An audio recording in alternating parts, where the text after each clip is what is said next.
Psychiatric ward employees. What's the scariest thing you've seen?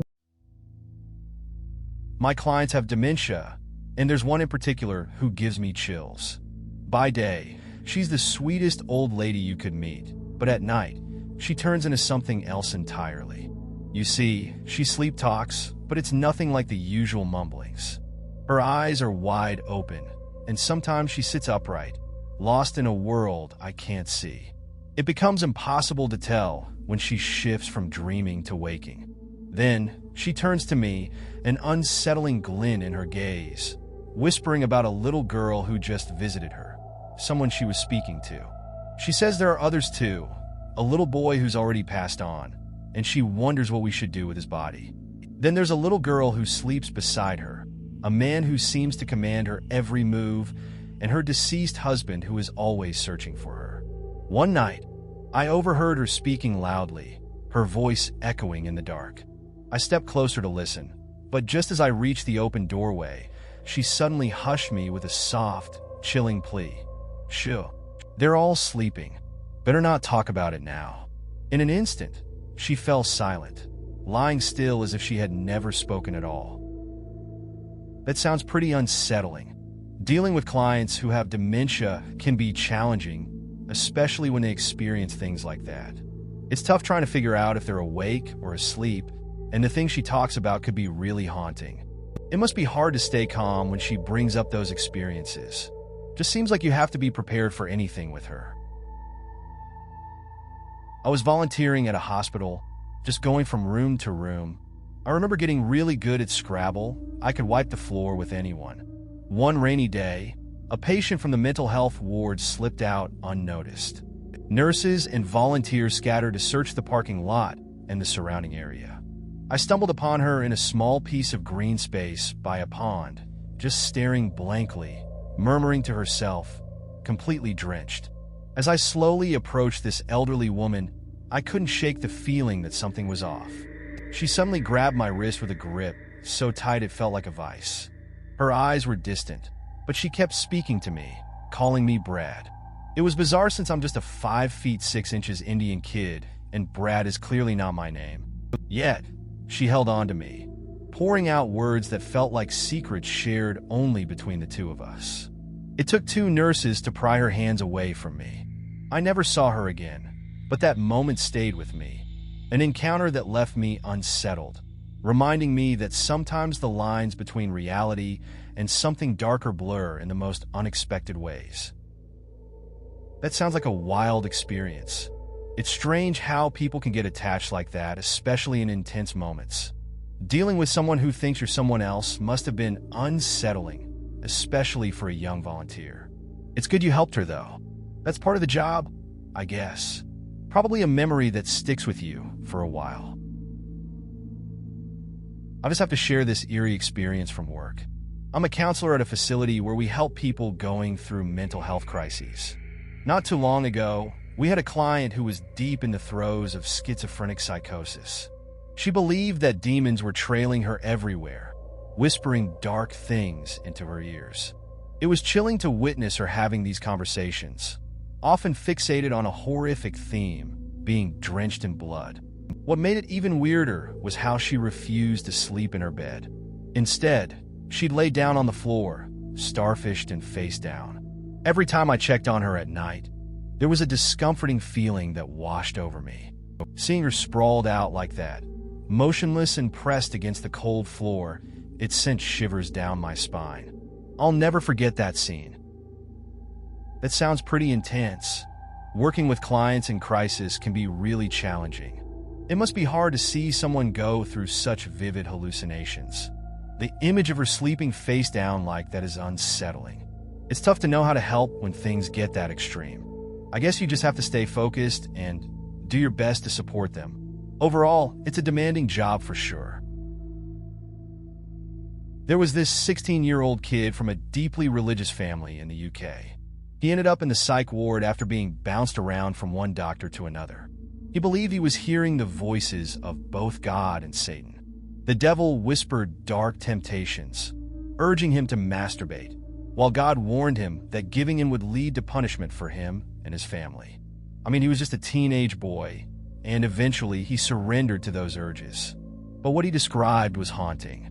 He thought that each time he gave in, his own semen would shoot back into his body and travel up his spine, allowing the devil to take control. This twisted belief tormented him, making him fear he might harm his loved ones. He never actually hurt anyone, but the struggle left him in anguish. He would lash out at himself, trying to push the devil out, desperate to protect those around him. I don't know what ultimately happened to him since he wasn't my patient, but I can't shake the feeling that he's still out there, living with his schizophrenia. Those kinds of mental health issues rarely just fade away. That's a heavy situation. It sounds like the kid is caught in a tough mental spot, struggling with those voices. It's interesting how his beliefs shape his actions and fear. Mental health issues can really mess with how people perceive reality. It's a complicated case, and it's unfortunate that he's likely still dealing with it. Hope he finds some proper support eventually. It's important for him. I remember a year or so back when one of our revolving door patients came crashing back into the ward right after being discharged. She couldn't accept that she had a mental disorder. The moment she was out, she tossed her meds aside and spiraled into a delusional state. As I stepped onto the ward that morning, she grabbed my arm, her face twisted in anger over her situation. She had completely cut ties with mental health services and, in her breakdown, had barricaded herself inside her home. The police had to smash her door down with a battering ram to get in.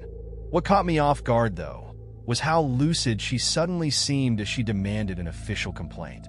She wanted to know the names of everyone who assessed her during her admission at home. Most of the professionals were familiar to her, but there was one man she couldn't place. She described him as a vampire of all things, saying he had a bundle of umbrellas that he kept spinning around, cackling, "They're crackers, they are." I had to bolt away from her to stifle my laughter. Later that day, I mentioned the bizarre encounter to one of the psychiatrists who had evaluated her. She just shrugged and said, "Oh yeah, the vampire. Did we ever find out who that was?" This is quite a wild story. The patient's disbelief in her mental disorder and the whole vampire thing adds an odd twist. It's interesting how she could recall certain details, but not others. The way she described the situation gives it a surreal feel. I guess the professionals are still left wondering about the vampire. It's got to be tough to balance being serious with moments like this. I wasn't an employee, just a former patient, but I saw things that would send chills down your spine. The whole place felt suffocatingly eerie. Imagine wandering the halls past people wrapped in bandages, their arms a canvas of scars from self-harm. There was this one girl, desperate for a job interview despite battling her own demons, and countless former addicts, each with their own haunting stories. I grew close to an older woman who was clearly unhinged. She would rage at the staff, begging to be let out, and I could sense a darkness in her. If they released her, I feared she might seek vengeance on her ex-husband. She was pitiful, yet I couldn't look away from her grief.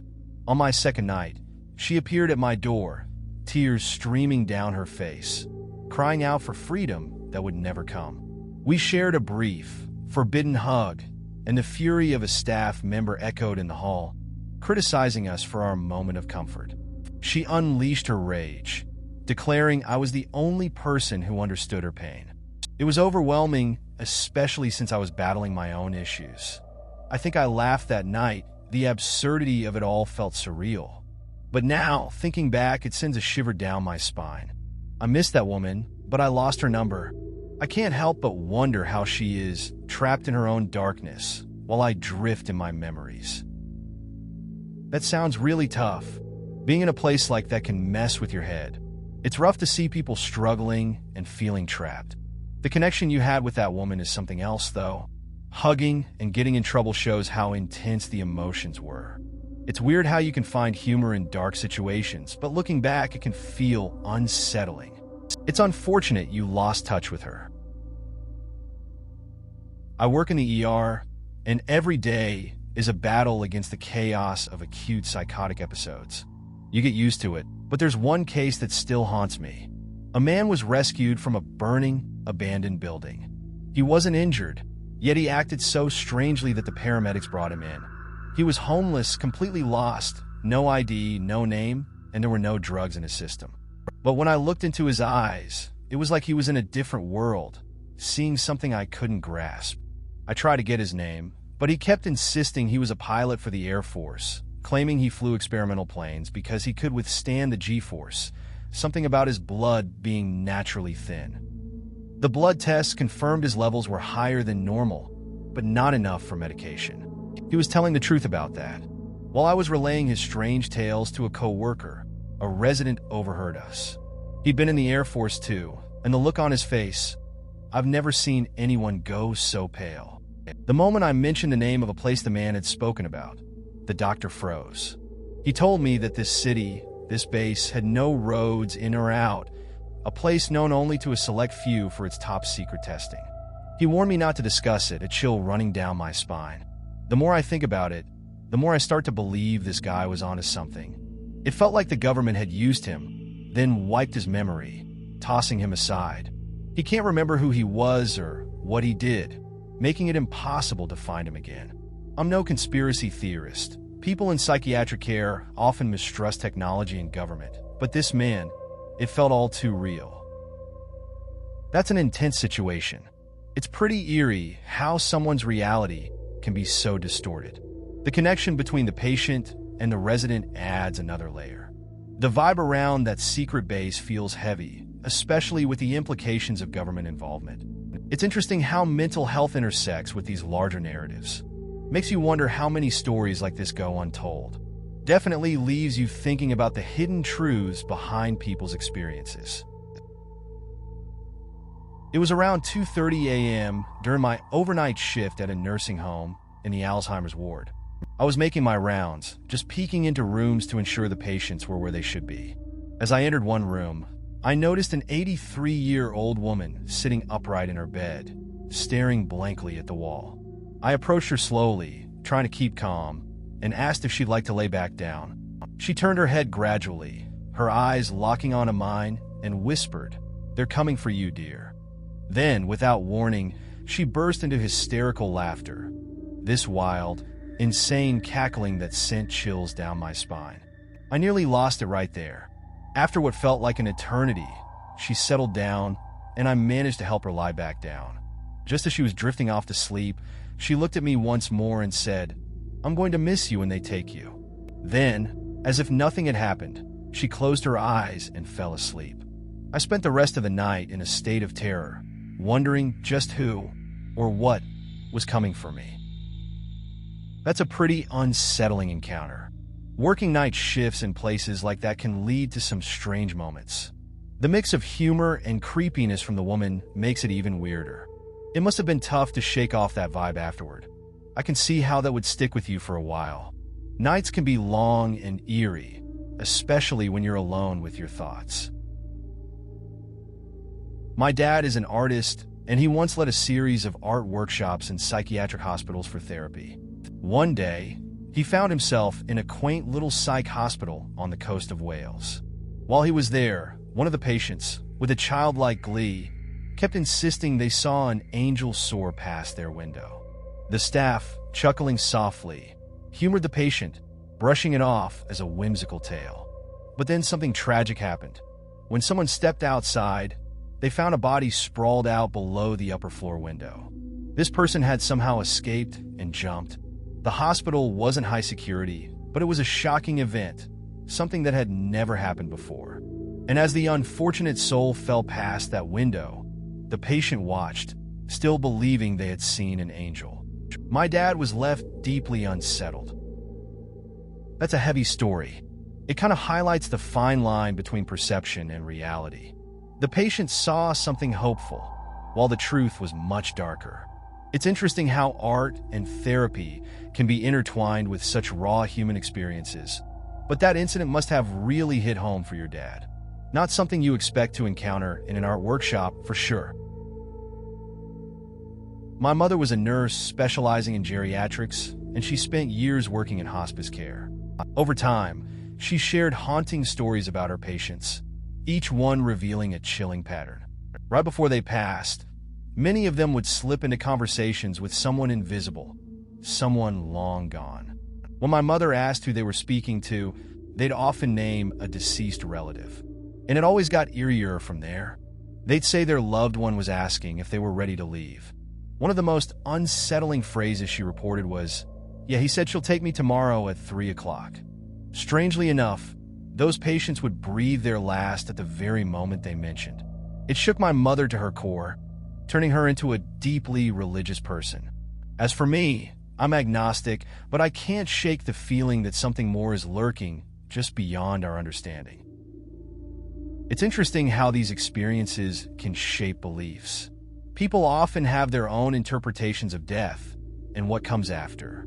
Your mother's observations might support a certain view of the afterlife, while your agnostic stance keeps it open-ended. It raises some deep questions about life and death and how different perspectives can coexist. It's definitely thought-provoking to consider what people might see or feel in their final moments. I've spent a lot of time in assisted living facilities, and let me tell you, I've seen some things. There was this old guy with Alzheimer's who would pull the fire alarms, convinced there was a fire. He had to save everyone, but there was nothing to save them from. Then there were the moments when the dementia patients would grab my arm, pleading for me to take them away from that place. They felt trapped, and who could blame them? Food fights became a norm. The residents would erupt, throwing whatever they could grab, furious over the slop they were served. One night, I heard about this man who, fed up with his treatment, ambushed the staff at 3 in the morning, throwing his own waste at them. They said it took 6 of them to subdue him. I only arrived for the cleanup, but the scene haunted me. I walked in once to deliver food, and there was a dead man still in his chair, untouched, as if life had simply decided to leave without warning. Another time, I delivered meals to an elderly couple, and let me tell you, it was a sight I didn't expect. The air was heavy with the stench of neglect. Tired nurses, overwhelmed and underpaid, let residents sit in their own waste far too long. It was a heartbreaking reality. You could see the toll it took on people. Once they moved in, they aged like they'd simply given up. And the saddest sight? The countless conversations with lonely souls whose families barely remembered them. I have even more stories, but right now, they escape me. What I know for sure is that I'd never place anyone I love in one of those facilities. I'd rather embrace the darkness of death than face the horrors of those so-called golden years.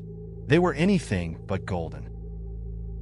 It sounds like you've had quite a tough time working in assisted living facilities.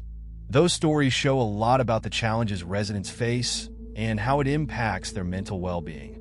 The situations you describe are pretty extreme and reflect some harsh realities.